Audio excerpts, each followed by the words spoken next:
And tonight we have a very special expert with us that some of you might have seen from TV.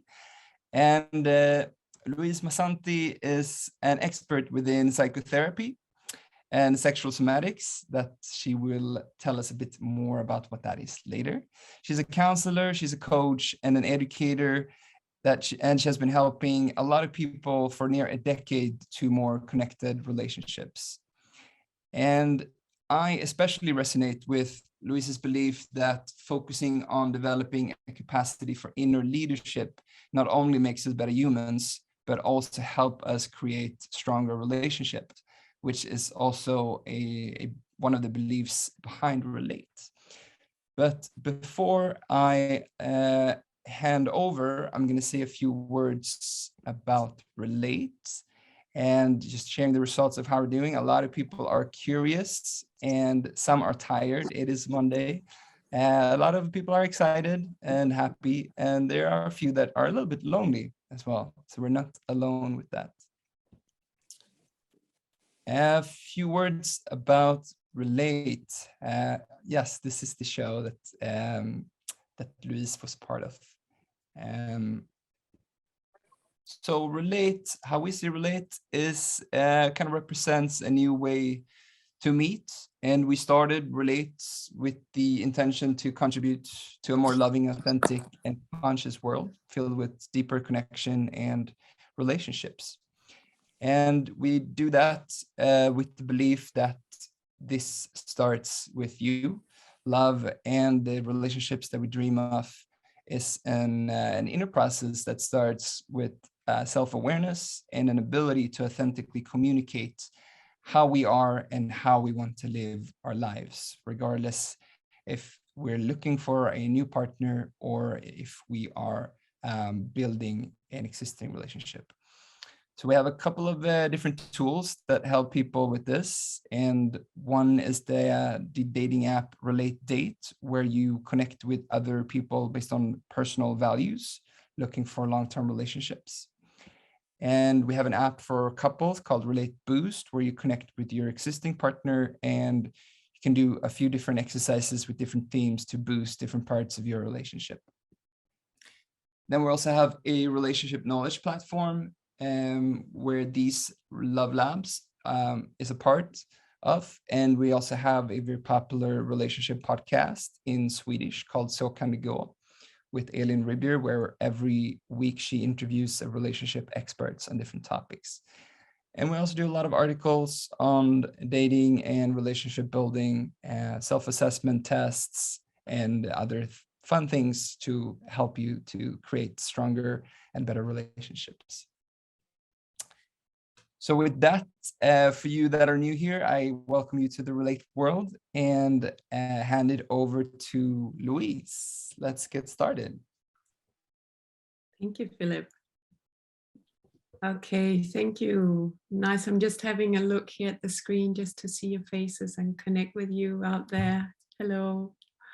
Nice to see you. Nice to see a few familiar faces as well. And yeah, I could have done this in Swedish, but it just needs me to focus far too much. So I was so happy when they said, okay, you can do it in English, fine. I am Danish, half Catalan. So that's why I speak some Swedish. I had my previous career, I was an art historian and I worked in Konstfack in Stockholm. So that's why I speak Swedish. And it's really beautiful and exciting to be back in a different field, but to be back in a Swedish context. Also, as Philip said, I worked with STV for the couple show Vill, lära last year. And that's very exciting, and I hope it's okay that I say we're filming a season 2 as well. So that's coming. So very exciting. And thank you for inviting me here, and thank you to you for showing up, because that for me is an honor and a privilege to see you showing up for whatever I have to say. And I hope that by the end of this hour you will have had little light bulbs that have gone off that can help you in the way you relate, and in the way you relate with yourself, first of all, the way you understand yourself, and how you understand how you relate with others, how you actually relate with the world. And this is what I am really passionate about, because I believe that it is actually through the way we connect. It's the depth of how we are able to connect with each other that creates our life experience. We are not meant to be isolated and alone. And I'm saying this even stronger now through a pandemic that's been going on, and how we are isolated. And I saw in the poll also that there's some people that are feeling lonely. And I resonate with that a lot. I really feel that we are relational beings. And the more we relate, the more we connect, the more we can show up and see and be seen in a deeper way, the more happy we are, the more rich our life is, the more we want to be here, and the more we want to do a difference. And that's really what it's about. If we feel good about our life, if we feel connected, we also want to participate, and we want to give. We want to bring our gifts to the world, and that's really what it's about. So tonight, this is my little hour of bringing some of my gifts to the world, and I hope that that you will receive it, and it will make a little difference. My background, or the place that I'm speaking from, is, as Philip said, I'm a psychotherapist. I worked and co-developed a modality called psychosexual somatics, and I trained practitioners in that for a couple of years, or some years. And now I moved on to training women to become coaches in a program that's called Women's Inner Leadership. And it's about love, sex, money, power, and consciousness. So it's spreading out from love and sex, and spreading out to everything that's kind of important to know as a woman. That's my focus right now. And I'm also co-developing some men's work at a later stage. So it's really about how we connect with each other, how we go deep inside first, so that we know ourselves, so that we can connect with others. And this is what we're going to do tonight. I'm going to give you some, as I said, I think the title of this evening is A Roadmap to Love, Sex, and Intimacy.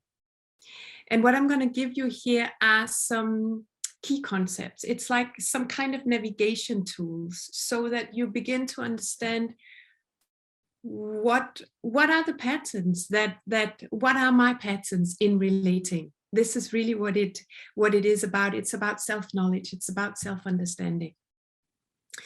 And when we look at those patterns, I want to say, I'm sorry to say it, because this is many clients in my therapy practice are like, I don't want to talk about my childhood, but the patterns that are defining the way that we relate, we have them from somewhere. They didn't just pop up when we were 25 or when we met our first partner. They are there from, we learned how to relate through the way we related with our parents. So I'm going to walk you through some key concepts that are important for you to know, so that you can understand yourself better, and so that you're able to, that's ultimately the choice, to make better choices. That's the goal, is that you can make better choices. So the first key concept I want to give you, I want to share my screen here. Also, just want to add that if you have any questions along the way, feel free to write them in the chat, and I will keep an eye on the chat and ask them to Louise when we have some appropriate times in between. Yeah, thank you for sharing that. Yeah, I forgot that. You can see my screen now, right? Yes. Yeah. So the 4 key concepts for relationship they're very, very simple. So I've kind of drilled it down to something that's super easy to just remember. There is first wave, there is second wave, there's ripples and tsunamis. And first waves, I think the Swedish words is vågor. första vågar, annan vågar. Just to say that the way that we create relationship, we can imagine it as the sea. And something happens and there's a wave. And the first wave that we talk about is the original experience in your past. The second wave is when you re-experience something in the now that's connected to the past. And just these two concepts are the very basic. So what you experience in the now, in your way of connecting, will very, very often be a second wave to something you've experienced in the past. If you pay attention, you'll be able to trace the experience that you're having now. You will trace it back to your past. And of course, when I'm talking about experiences now, I'm talking about the experiences that are challenging. I'm talking about where you're getting stuck, where you're having the same experience over and over again, and you're wondering, why is this happening? When you begin to realize there's a pattern here, there's for sure a second wave of a first wave situation. So something is repeating itself that you learned in the past. The ripples, what are they called in English? Look, in Swedish, the krusningar i vattnet. The ripples, they are all the little situations that you experience in your everyday that annoys you. So the waves are situations, there is a friction. The ripples are the little, it's not the wave, but something, you feel something is bothering you. It's all the points where when you connect with other people, whether you're in a relationship or not, it's not about being in a relationship, it's about where are the edges for you. So if you're in a relationship, where are the edges? Where do you get annoyed? Where do you notice something and wish it was different or want to change it? Or it's a little bickering of the everyday. What are those points? And if you're not in a relationship, where are the little points where you're making choices to connect, not connect, people, or not? What are the little things that you notice? So a wave will be a situation, and a ripple will be just a little everyday occurrence. That's not even a wave. It's like you don't really think about it that much, but it's just there. The last point is the tsunami. That's a rupture. And this is important because if you don't realize that the little ripple, the little friction in the everyday, it's a part of a wave. It's a part of something that's bigger. If you don't realize that, that wave can keep pushing. If you ignore it, can keep pushing and it can turn into a tsunami. It can push the water so much that you can hit a breaking point in your relationship. So that's why we want to start with just the ripples, the little and then see what they're connected to, see what's the second wave. We want to identify the first wave, because when we know what it is that's activated from the past, we can change the second wave so it doesn't get bigger, but that it calms down. So that's the whole purpose of knowing these four concepts, is to know what is connected to the past, how can I change it so we don't have to go into a situation. And I want to say, make sure if you have a question, put it in the chat. And you're also very welcome to just put up, I think there's a little button, you can put up a hand, and so I will see that you have a question. And if you feel like you're really itching to say something, you can also just unmute yourself. That's okay. Yeah. Good. So we've got these four concepts: first wave, second wave, ripple, and tsunami. So we want to understand, what is that about? What is the connection between the second wave and the first wave? What is the connection between what you're experiencing now? What is the connection back to your past? And this is really important to know, because it will set you free. it will set you free, so you don't have to continue the same pattern over and over again. When you realize, that's what I'm doing, when you catch yourself, that moment you break the spell, that's the moment when you set yourself free. So it's 4 simple concepts, but once you get it, and once you get to understand your own pattern, they're very powerful. So let me share with you the model.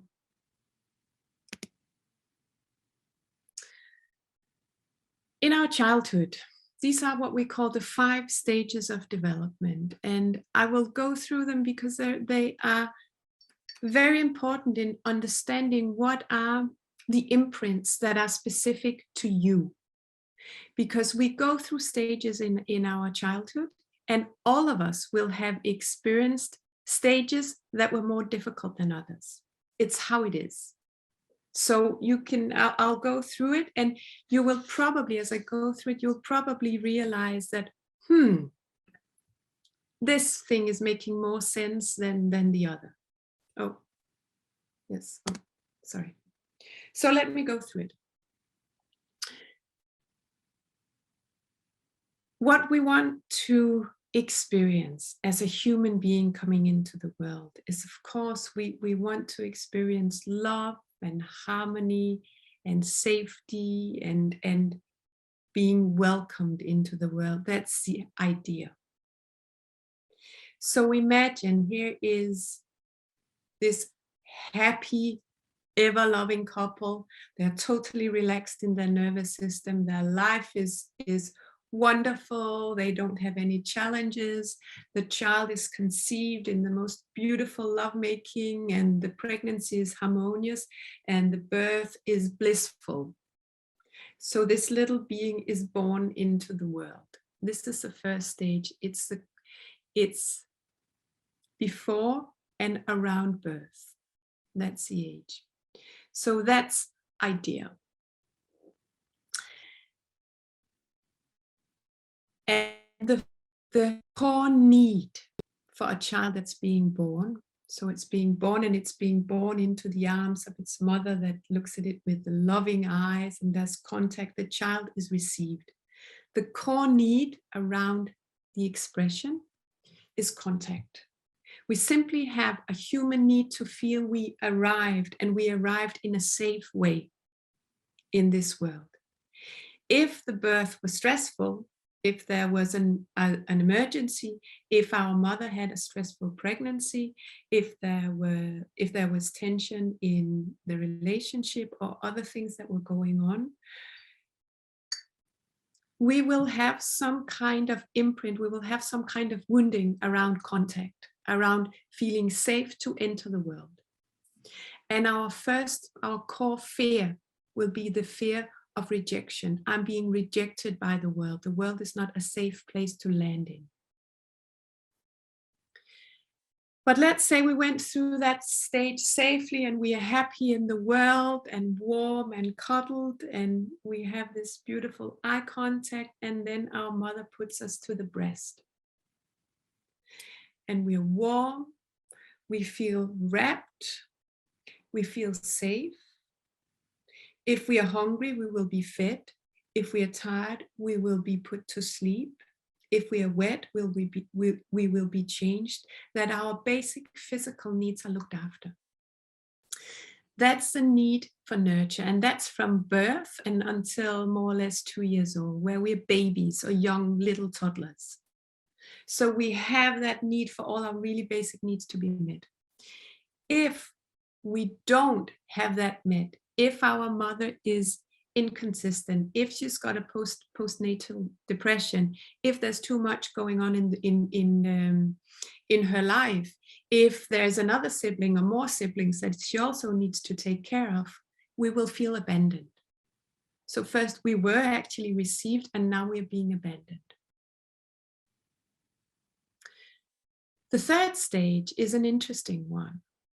That's a stage where we want to feel trust. So here we are in the world, our needs are being taken care of. And then we need to know that there's consistency, that we can trust it, that it's not like sometimes it's available, sometimes it's not, or that there's some kind of manipulation going on, that I don't know the rules of when can I have my needs met. There's some kind of confusion in the child. And what we will feel is we will feel betrayed, because here we were received and held and safe and good, and suddenly it's gone. That betrayal stays as a fear. The fourth stage, when we grow through the third stage, is a stage where we get to, it's also called like the stage of potty training, or this stage of individuation, where the child, it is big enough to realize that I am not the same as my mom and dad, and I can say no. The child is beginning to develop a will. If that will is suppressed, and the child's little individuation, its little early independence is suppressed, the child will feel worthless. The child will feel my expression, my voice, my will does not matter. I don't have any say. And they are not allowed to be their own individual person. So they will feel worthless. I'm worth nothing since I'm not allowed to be my own person.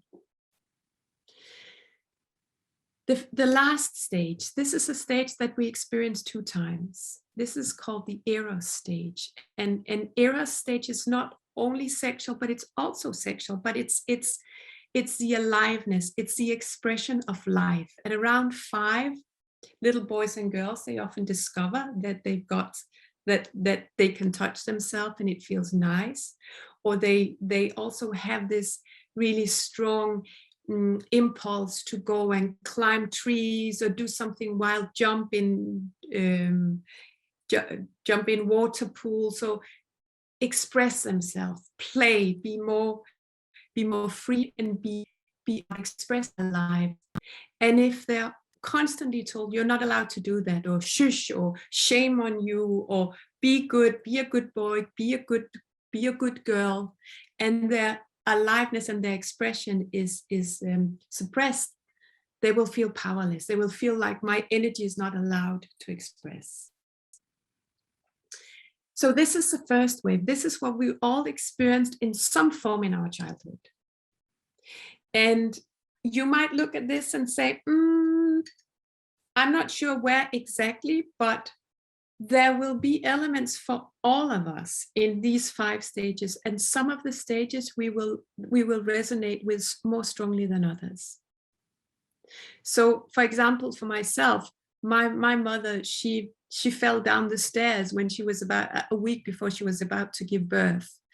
So she was in fear when I was born. So I was born with that kind of the core fear of rejection, with my need for contact not being met. So I still have that kind of need for safety and contact, for home, for knowing where I am. It's something I'll go into a little bit more.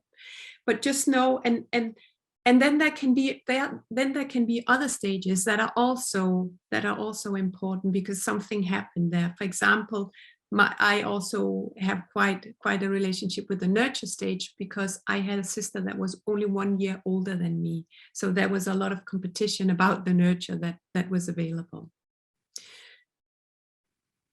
So that's the first wave. And that's important to know, because it impacts the now. It impacts how we feel in the second wave. It impacts our relational patterns.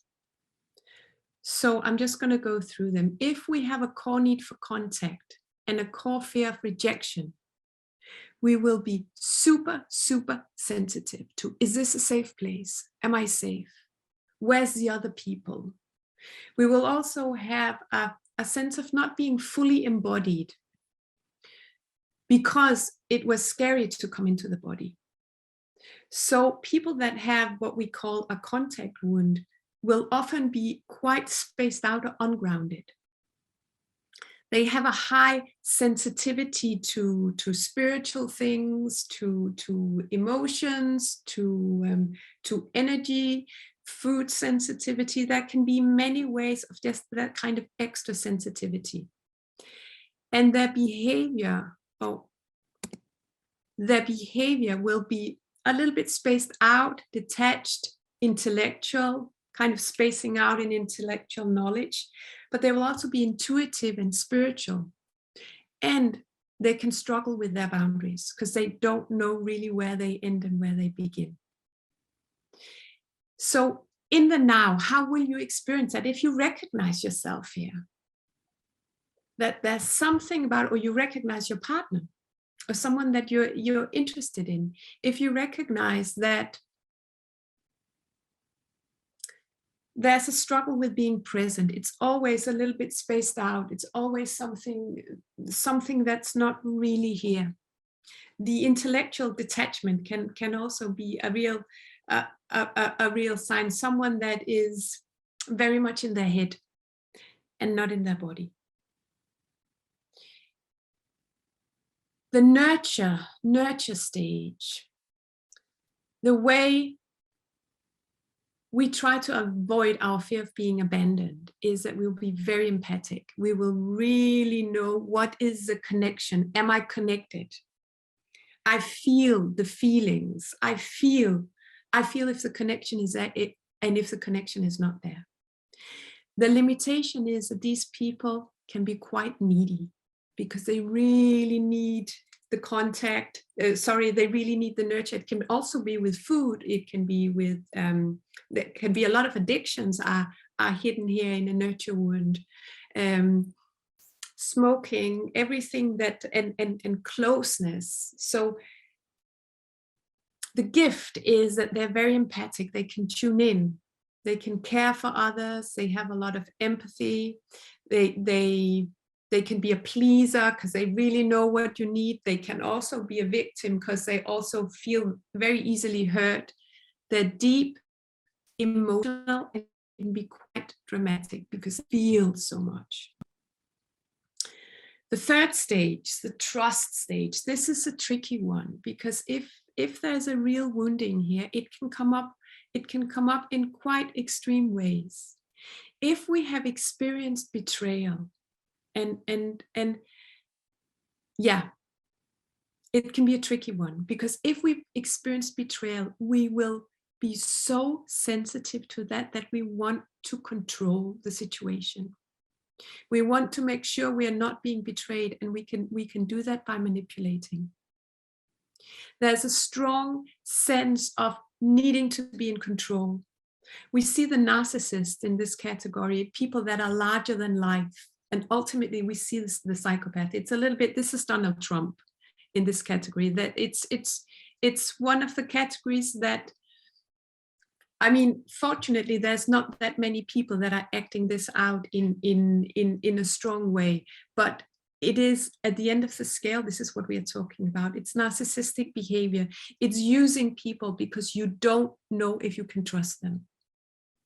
So trust issues is a very big thing here. Individuation. If you're not allowed to be your own person, you'll feel worthless. But the good thing is that because you feel worthless, I am going to show them. I'm going to show them I can persevere. These people have a lot of energy for really staying with something, even though it's difficult. So they keep going, keep going. The limitation is that they can be quite stubborn and controlling because they don't want to do what they're told, because it's like giving away their own soul. But the way that it can show up can be people that feel very stuck or unable to get out of a situation or get out of a life situation or move on. They can be quite stoic in, this does not impact me. I can do this. I can be a martyr. They're very robust. They're also very non-dramatic. They're quite solid and reliable. And maybe actually when I say they're solid, it's also a physical solidity. There will be body types that are more solid and full.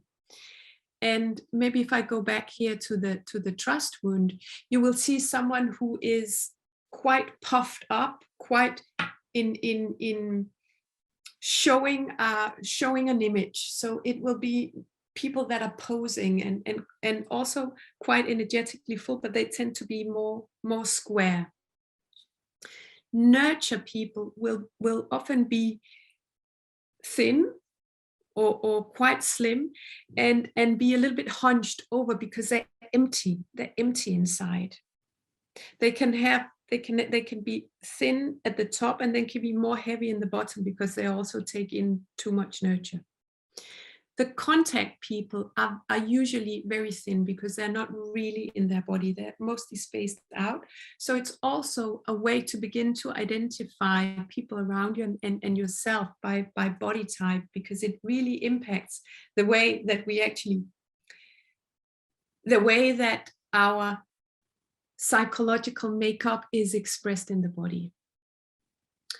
So if we go to the last stage, the error stage, the stage of aliveness, the gift is that these people express. It's very important to express and be impressive. They have a lot of aliveness that they want to show to the world. Look at me, what I can do. It can be quite shallow.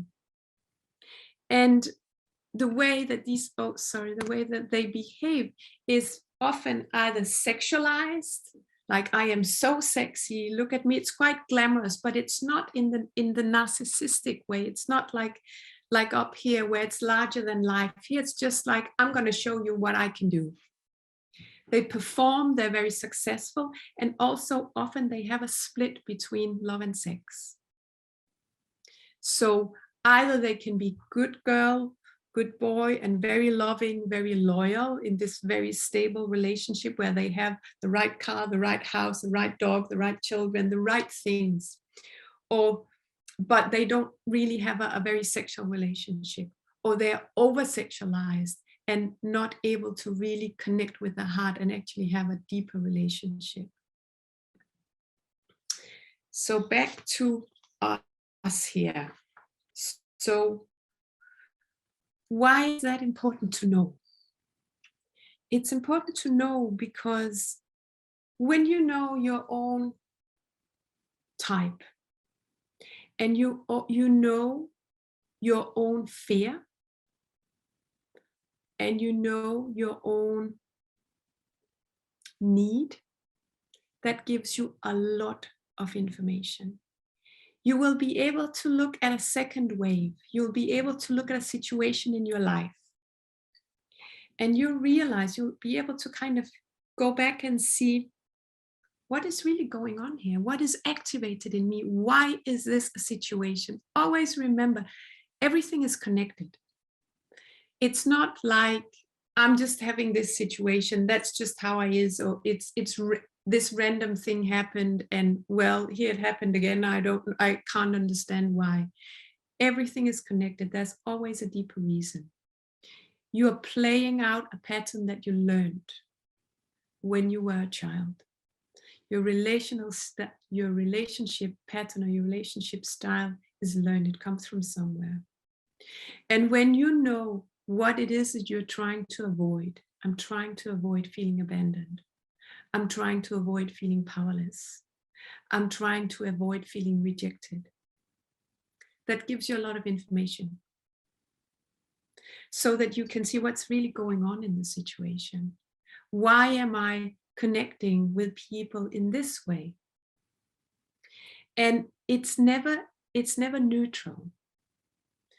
We have quite a few personalities. I want to say what happens is that we develop different characters in our personality. We can call them different mini characters, different ways of showing up. This is who I am when I date. This is who I am when I am with my friends. This is who I am when I'm with this particular friend. This is who I am with we have different personalities, and all of them are connected to our relationship patterns. So for example, if we have a need for contact, we will be very physical. We will be very often tactile, really needing the physical connection. So in that sense, we can be unbounded, but we can also be, like, for example, a dancer will often be in this category, because that kind of being in the body and feeling energies and expressing energies with the body can be a part of that. So we develop different characteristics. The characteristics that we have now, they are based on these patterns. And the roles that we play are based on these patterns. So you can ask yourself, what are the roles that I play? What are the characters that I play when I connect with other people? And I have a slide for it. There we go.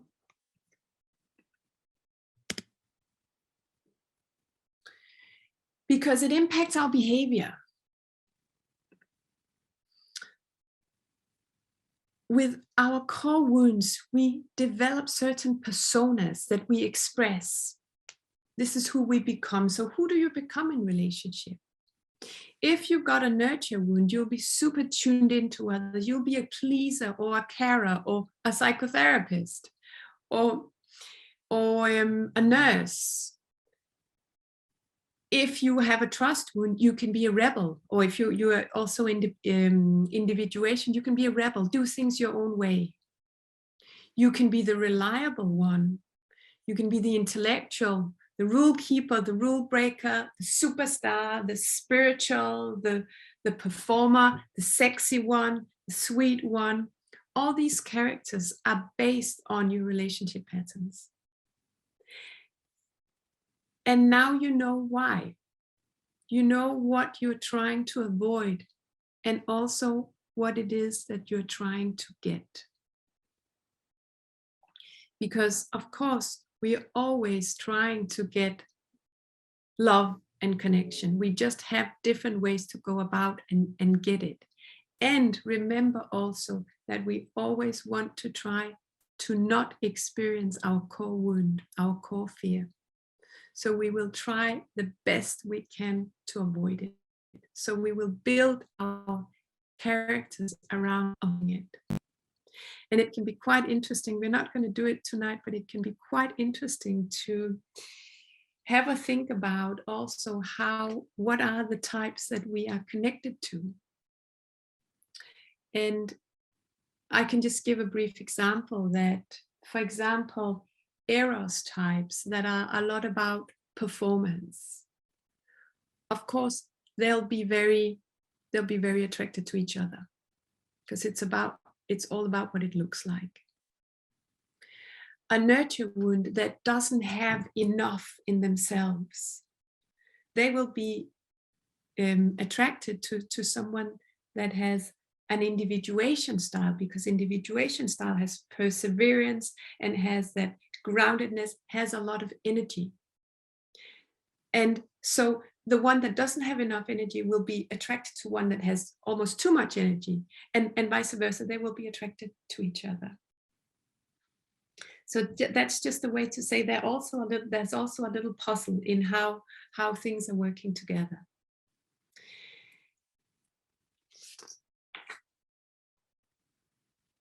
Yeah.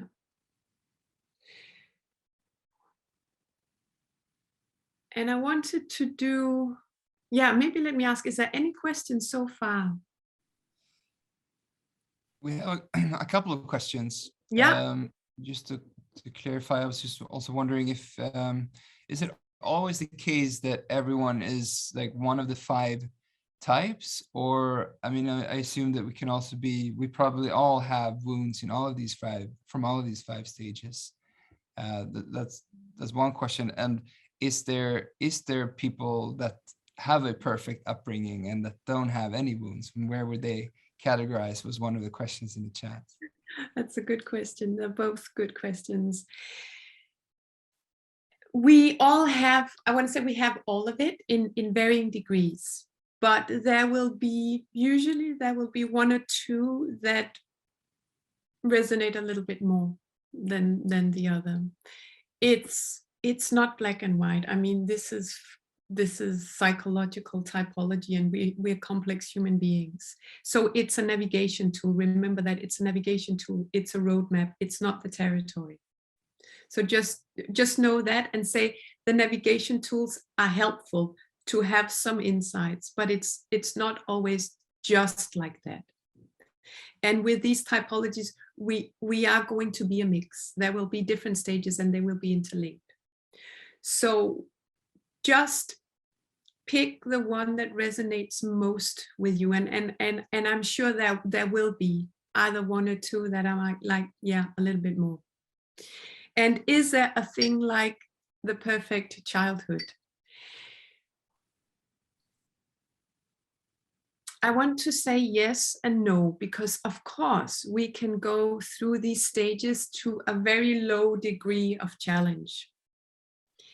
Having conscious parents that have really done their best in all areas, and bless the people that have experienced that. It's not that many, because it's not easy to be a parent, and those who are not parents will, if they become parents, they will realize that. And we all have had parents that we also feel loving and connected to in varying degrees, knowing that it's almost impossible not to wound each other. And just look at the way also we have relationships. It's very, very difficult to be loving and conscious all the time. So having said that, yes, some people will have had very limited challenges.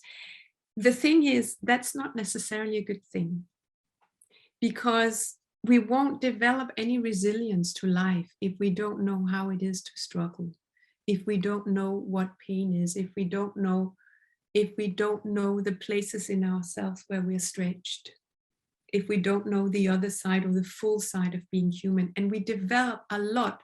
Most people will look back at their history and say, the challenges were the ones I learned most from. And it's the same in childhood. Of course, we don't want to go into it has to be healthy challenge. So we're not going into abuse or trauma, of course, on that end of the spectrum, but that we will all have experienced something that has built our character. So it's kind of a yes and.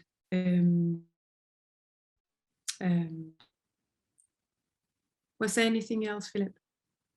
This is a practical question. If is there anywhere to learn more about this, or a book to read, or I'm sure you have more resources, but we could also share that, of course, by email afterwards. Yes, I'm happy to share that afterward. There is a couple of books that are talking about this.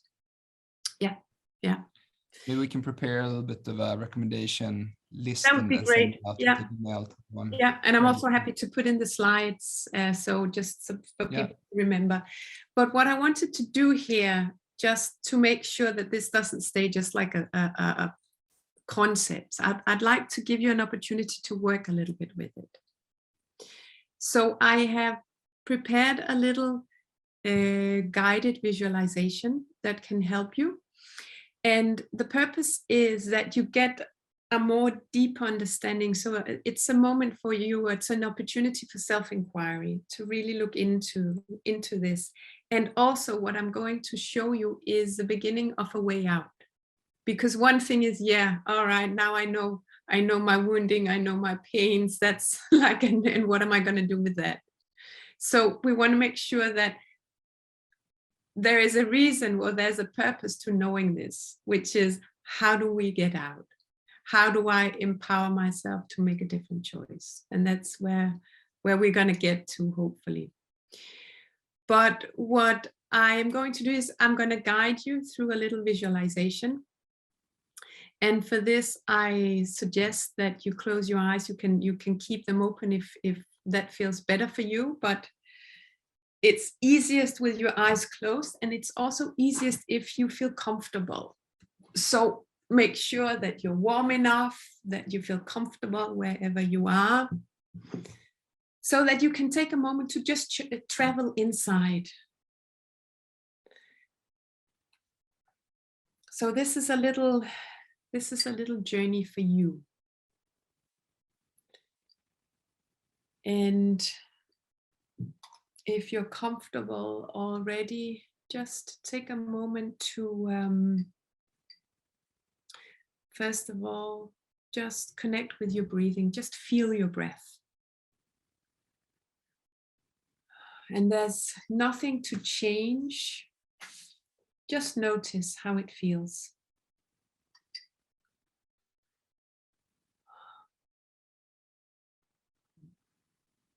And if your mind starts racing ahead, thinking, just come back to that feeling of feeling your breath.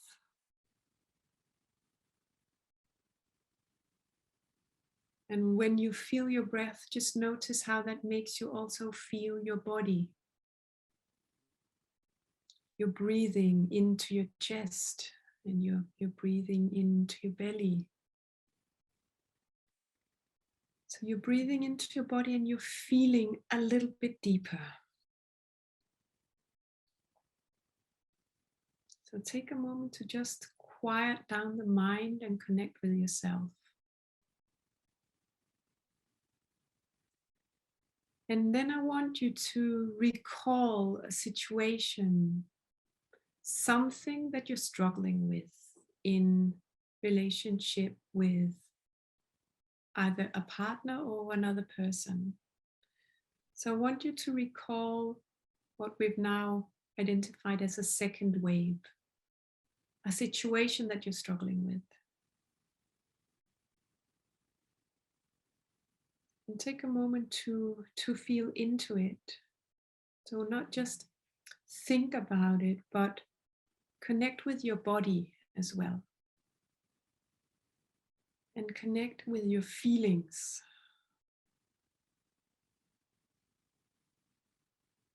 So keep breathing into your body as you begin to embody this situation, this second wave. So you want to imagine that the situation is happening now. You want to feel what it feels like to be in this situation.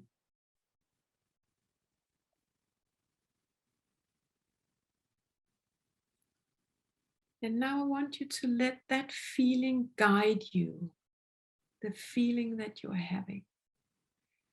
Let it guide you back to the 5 stages, and I don't want you to think too much about it. But see if you can just identify a first wave, an original feeling, the child inside that has this feeling. Are you feeling rejected? Are you feeling abandoned? Are you feeling betrayed? Are you feeling worthless? Or are you feeling powerless? Just take a moment to see what's the underlying quality of the situation. So what you're doing right now is that you're feeling into the first wave. You're going deeper in yourself. You're going beyond the now and into the root cause. What is it from your past that's triggered?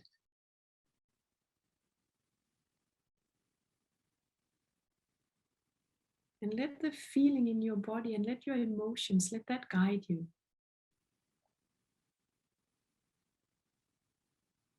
And as you do that, as you begin to understand that the now has a connection to the past, see if you can have compassion for yourself. Understanding, there's a reason why this happened again. There's a reason why I'm reacting the way I do. And hold it with compassion. With the compassion of that child that experienced this, could not change the situation. And I can see now, with love, where this challenge comes from.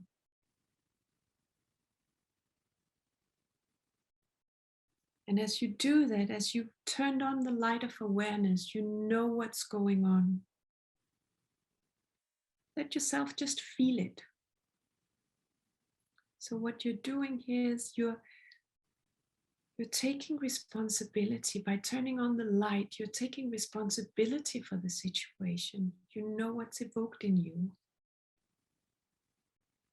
And you're able to feel the feelings, feel the discomfort, feel the charge. Stay with it and be okay. This is how it feels. There's a reason why it feels like that. So stay with that. And as you do that, what you're doing is that you're coming into presence.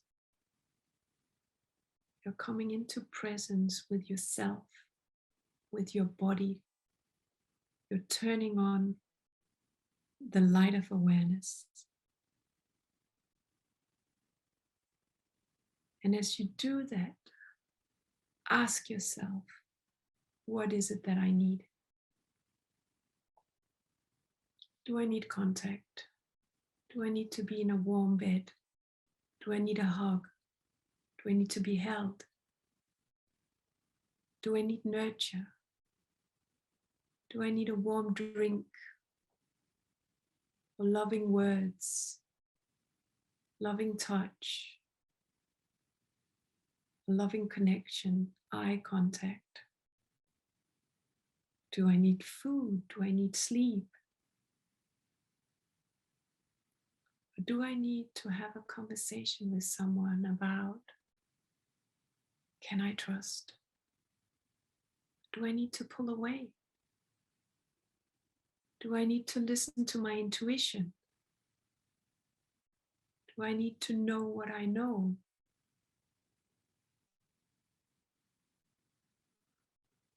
Or do I need to say, no, I'm going to do it my way. I am good enough as I am. I can make my own choices. I will not do this just because you're telling me to.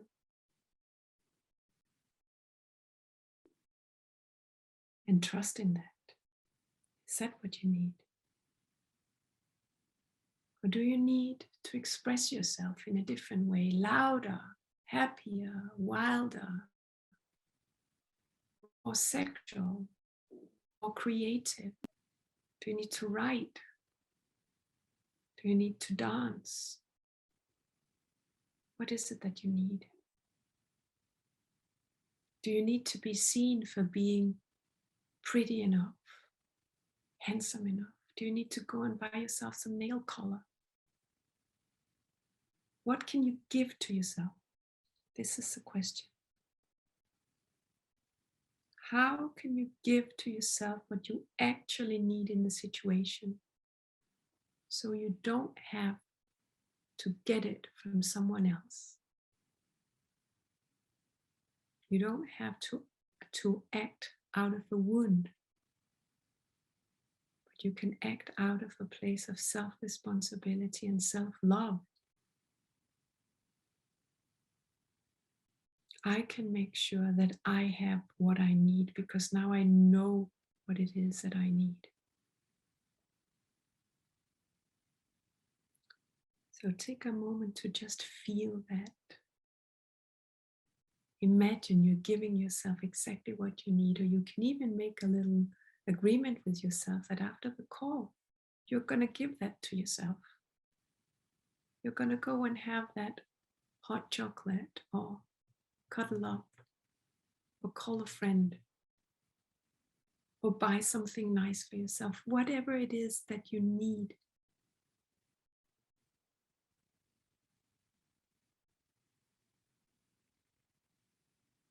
And take a moment just to feel. So you want to imagine now how it feels in your body when you get what you need. How does it feel? I'm taking an exhale here because you can relax, let the charge go of the situation. the second wave, that you're looking at the first wave, that you're resolving the need and the fear from the first wave. And just feel the relaxation that happens.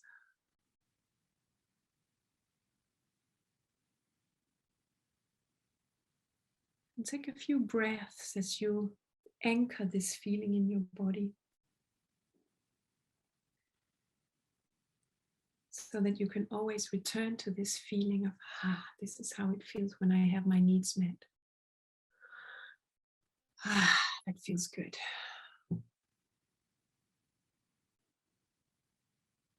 And so, in your own time, and when you're ready, you can come back and open your eyes.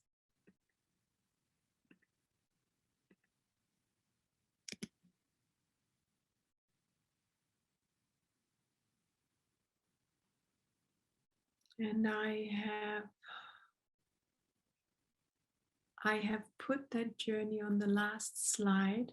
I would rather hear a few voices from you out there, but I want to run through it very quickly.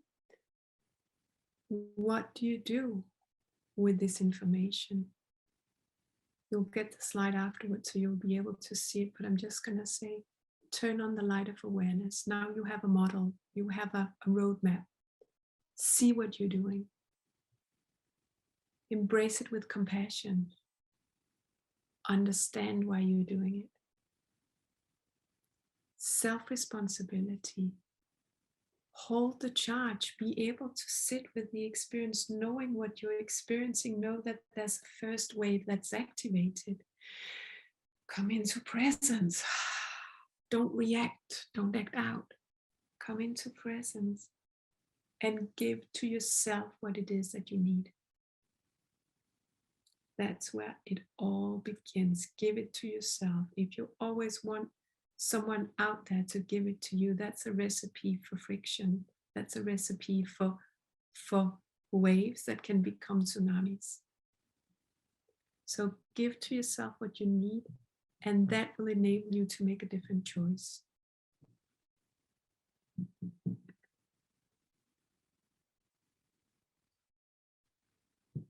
So I hope that made sense to you. And I'm sure, Philip, we have a few minutes, right? Just to hear a few voices, or if there's any questions. So anything I should be in the chat? I don't think there are any questions right now in the chat. Just some comments that it was very powerful and beautiful. Great experience. There's one now. If you can say an example regarding the 4 concepts for relationships. I am not sure about the question. Whoever asked it, would you be willing to ask the question? You can ask it in Swedish. I understand Swedish perfectly well. Hello, can you hear me? Yes, yes. So I was asking more or less, for example, as if I don't remember all the examples, but as if I have, I recognize the empathy, for example. Mm-hmm. How might I react in the first wave?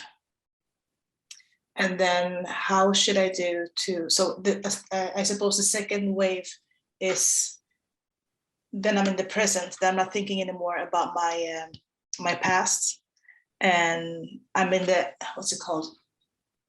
I'm in the present, and I'm enjoying, or I'm supposed to be in the present, I suppose, in all relationships. Mm-hmm. But with these concepts of relationship, what I don't understand is that, for example, if I have the one that's needy because I'm empathic, how might I react, and how does it work for somebody to go between these typical waves and ripples and tsunamis?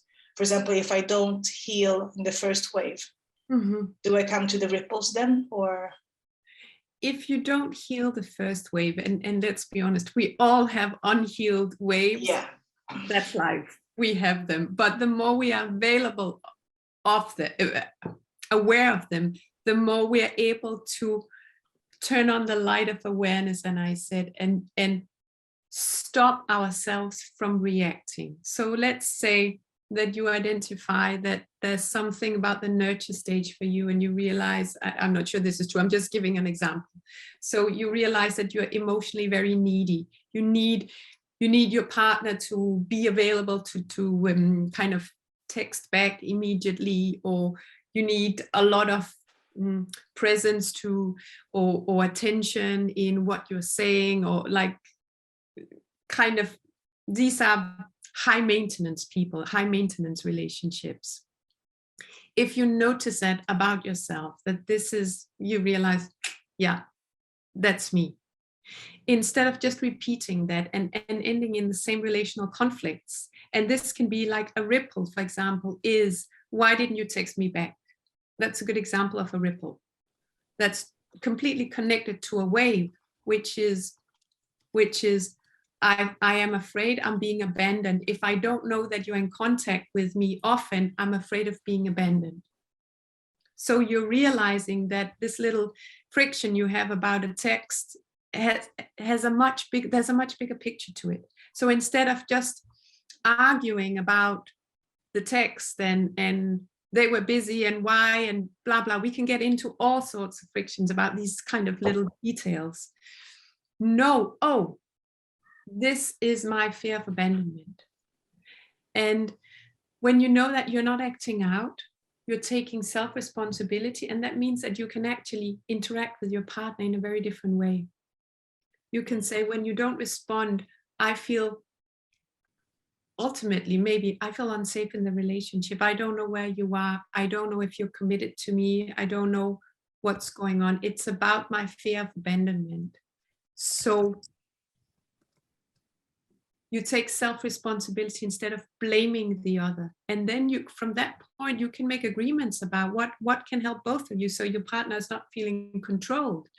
But what are the agreements that can work for both of you? I don't know if that answers your question. Yes, it does. Thank you very much. Great, great. I can see that there was a question about the ungroundedness in contact. Yeah, I can explain that. Thank you for that question, Erika. So someone who hasn't fully committed to being born because the birth experience was scary or unsafe. Energetically, partly they haven't come fully into the world and fully into the body. That means that you can be quite ungrounded, physically ungrounded, in bumping into things, being clumsy, or not being reliable in getting things done. Like, we need to make sure the fridge is full, so there's actually some food that we can cook. Or these kind of stable, grounded things. Or it can be people that are highly activated in the nervous system because they have an early trauma imprint. That's what it is. It can be a birth trauma. So get very anxious very quickly. So always worrying or always a little bit hyper. That's also a sign. Yeah, so it's kind of this, someone that's not physically there, or they always miss the boss, or they always like, oh, they're confused about how the world works because they're not fully in the world. The other one, how does later experiences and relationships overrule or impact our connection patterns? Yeah, good question. So the question is actually, in a way, how does second wave experiences impact us? And of course, if we have a strong imprint of a first wave and we experience it again and again, the fear becomes stronger and our desire to avoid it becomes stronger, which means we will be much more restricted in how we relate. We will be much more controlled. So there will be less and less of us available. I know I'm not responding straight to the answer right now, but this is a beginning. So there will be more risks we're not willing to take, more experiences we're not willing to try out because we are so afraid, because it's happened many times. So we contract into a smaller version of ourselves. Of course, we can also have a trauma, that's ultimately what we're talking about, a trauma later in life, like a parent died, or our parents got divorced, or if we're talking sexual abuse can be a part of it, or something that happened in a big heartbreak in our adolescence, something that really has a big impact, can also create a first wave. But the experiences that we have later on in life, they will impact us in a different way, depending on our first wave material. If we are already someone that has a lot of anxiety in our system because we had a difficult birthing experience, or let's say our mother had a postnatal depression or something, we can very easily become scared again. So we don't have as much resilience as someone that went safely through all the stages, and it wasn't until they were 5 and they were too loud that they got in trouble. So you could say the earlier the imprint, the more we can get more impacted by experiences later in life. And that's just sadly how it is. But early trauma impacts later life much more than let's say we went even through a perfectly ideal childhood and we had a trauma as adults. We will be much more able to handle that if we have a solid foundation already. But having said that, this is not to make people feel like, oh my goodness, so I had a contact wound, I have a contact wound. And just by knowing it, and by knowing this is something I always have to work on, being grounded, having a stable home, having a stable income, having these kind of things that are important, making sure that I know where everything is, making sure I plan well when I'm going to travel, things like that helps the nervous system to calm down and helps us to function. So knowing where our wounding is really powerful, so that we can begin to give ourselves what it is that we need. So there's no giving up, there's no feeling like, oh my goodness, I am too troubled, because the more information you have, the more you're able to give yourself what you need. There's another question here, what we can do, if there's anything we can do more about it than just being aware of it. Like, is it even possible to heal these wounds, or will they keep showing up for the rest of our lives? We can definitely heal a lot. The more we know, as I said, the more we're able to give ourselves what we didn't have as children. And let me give you another kind of silly example. So I also have a wound around the era stage. I was not allowed to be a girl, and I was not allowed girly things. And for example, I was quite shamed as a teenager when I put on nail collar. And that really had a big imprint in my feeling of, am I allowed to be feminine? And that was a really big journey for me to allow myself. So I had a stage in my early 40s. I had a stage where I had so many nail colors, and it was my thing because I hadn't been allowed. And I gave myself what wasn't what I, and I grew my hair and I looked more feminine. I didn't have that courage when I was growing up. And that was a conscious choice to give myself what I didn't have. So we can always do that. Always heal ourselves backward in time, because that's what we do. And this is actually the concept. Maybe I should have also put that on. This is a concept I love most of all. The work that I do is really about healing ourselves backwards in time, resourcing and giving ourselves what we didn't have. And it does change something, absolutely. The wound will never go away. We will always have a sensitivity around these things, but it's like a spiral. You go in, you do a piece of healing, and you come back and you realize, wow, I'm still so afraid of being abandoned. But I've kind of laid the ground. I've healed some of it. I know what I need. I have friends now that can give me a hug. I can call them. I know they love me. So even if I'm going to be abandoned, I'll be okay. So we can take one more circle in the spiral and know, all right, I'm still sensitive to it, but I also know it's not going to be the end of my life if my relationship ends, for example. So the more we can know, the more we can resource and ground ourselves. I hope that makes sense. So we are not lost to the wounds. The knowledge about them greatly empowers us to heal. And it is as simple as listening to what you need. What do you need? What's the need? I also have a thing, I mentioned it. I have a thing for hot chocolate. So I have hot chocolate when I'm challenged. I used to, when I trained as a psychotherapist, I was in therapy every week, and I still am time to time, but I always had hot chocolate when I came out, because that's the way I soothed and nurtured myself. And it's so hard to work with all these emotions. Hot chocolate. Listen to the things that you need. It can be very simple. It doesn't have to be, oh my goodness, now I have to have 100 therapy hours because I've identified this wound from my past. You can heal it yourself a lot by just listening. Do you need to cuddle up in bed? Do you need to watch a movie? Sometimes we need to be very, very basic in what we need. What if your need is control? How would you give that? How would you give that to oneself? That's a really good question, and that's not an easy one. If your need is control, it's because you're not feeling safe inside. So you're trying to control the outer world so you don't get to experience the thing you are afraid of experiencing.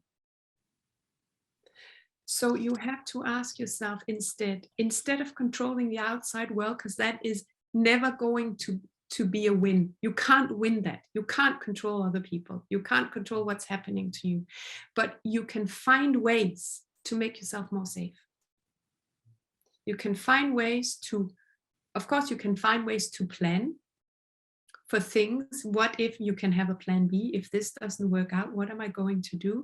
And you can resource yourself to know, I'm going to be totally okay, even if I miss the train, or my friend canceled on me, or we didn't go to that restaurant, but we went to the other one.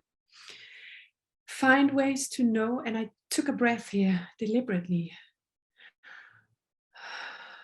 because it really is about feeling yourself and feeling the ground in your body. When you're grounded in your body, when you're present, when you know, ooh, I'm getting challenged in my need to control, you're still here.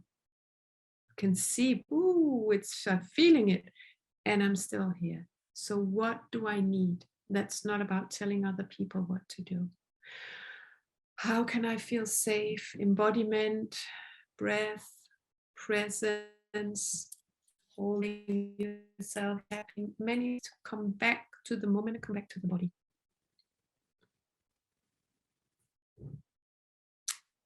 And so let me see. I want to ask Philip, because I'm aware we're over time. How are we doing?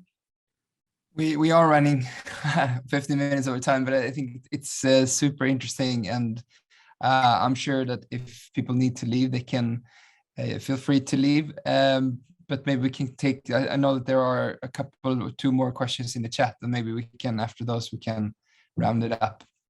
Yes, great.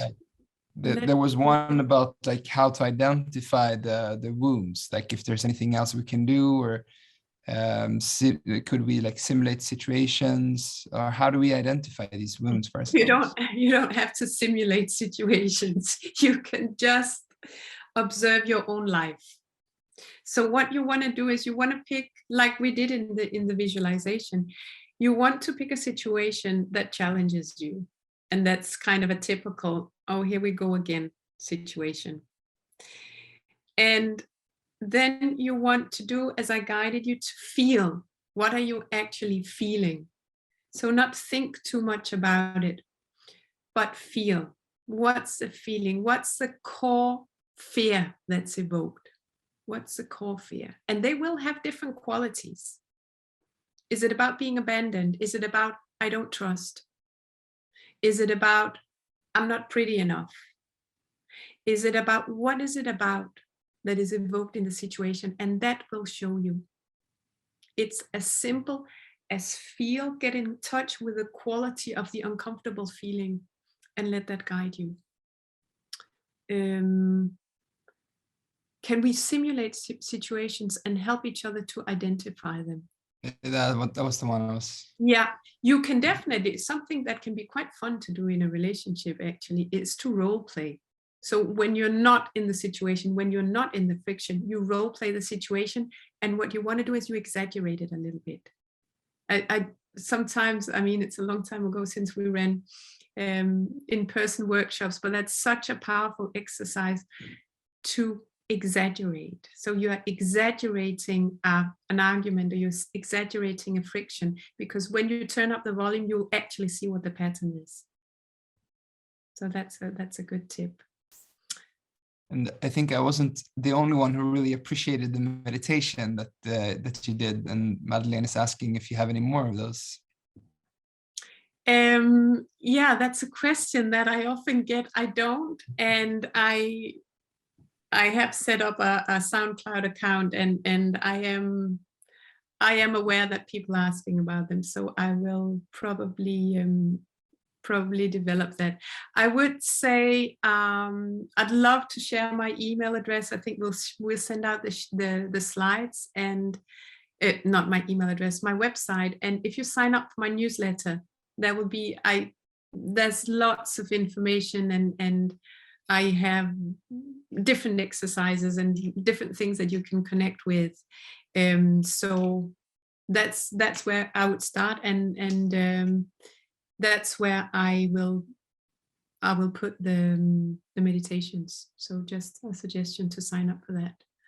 I have a soothing voice. Thank you. That's nice to hear. Insight Timer, I get that's a platform. Yeah, it's a lot of different teachers and meditators publish audios and meditations. I'll write that one down. Platform. Yeah, but yeah, on SoundCloud it will be there. Yeah. Okay. Maybe that's a wrap for tonight. Yeah. Thank you so much, Luis, for this wonderful hour and the questions and answers afterwards. I've been seeing in the chat that I'm not alone in really appreciating both your energy and calmness, and as well as the content of the wisdom that you're spreading here. So thank you very much for joining us and for sharing your expertise and your knowledge. Nice. Thank you. That's super nice. Great. Thank you for showing up. And I really hope that this will help you to just change a little bit.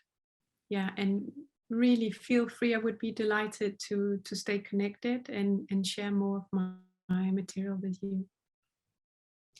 Yeah, we can send out an email to everyone registered in the upcoming days with both the link to the recording as well as some recommendations and links to resources with you. So keep an eye out in the email for that. And maybe I want to say, Philip, that I have a practice where I work both with individual and couples. So you're always welcome for coaching or therapy. And I'm running a women's coaching training where this is really the focus. And as I said, and we're starting later in February. So if you're interested, reach out.